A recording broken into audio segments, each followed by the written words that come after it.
సిరిసిల్ల పట్టణంలో ఓ యువకుడు municipal water tank ఎక్కి ఆత్మహత్యానికి పాల్పడడం కలకలం రేపింది. వేములవాడ శాత్రాజుపల్లెకు చెందిన అశోక్ కుటుంబ సమస్యల కారణంగా తీవ్ర మనస్తాపానికి గురయ్యాడు.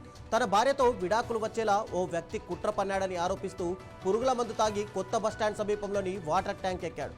ట్యాంక్ పైనుంచి దూకి ప్రాణాలు తీసుకుంటారని హెచ్చరించడంతో పెద్ద సంఖ్యలో ప్రజలు చేరుకున్నారు. సమాచారం అందుకున్న పోలీసులు, ఫైర్ సిబ్బంది వెంటనే ఘటనా స్థలానికి చేరుకుని యువకుడిని కిందికి దింపేందుకు చేసిన ప్రయత్నాలు విఫలమయ్యాయి. పురుగుల మందు తాగారని పోలీసులతో వాగ్విధానానికి దిగడంతో కానిస్టేబుల్ శ్రీనివాస్ వాటర్ ట్యాంక్ ఎక్కి చాకచక్యంగా యువకుడిని గట్టిగా పట్టుకొని రక్షించారు.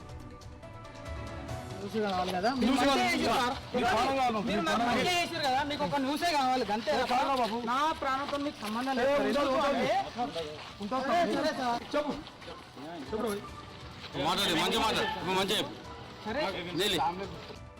లేడు కానీ నేను రాగా సార్, నిజం చెప్తున్నా.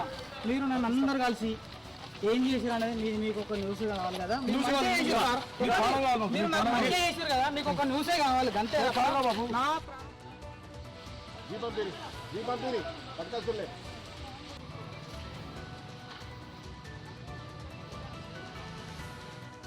లేడు కానీ నేను రాగా సార్, నిజం చెప్తున్నా.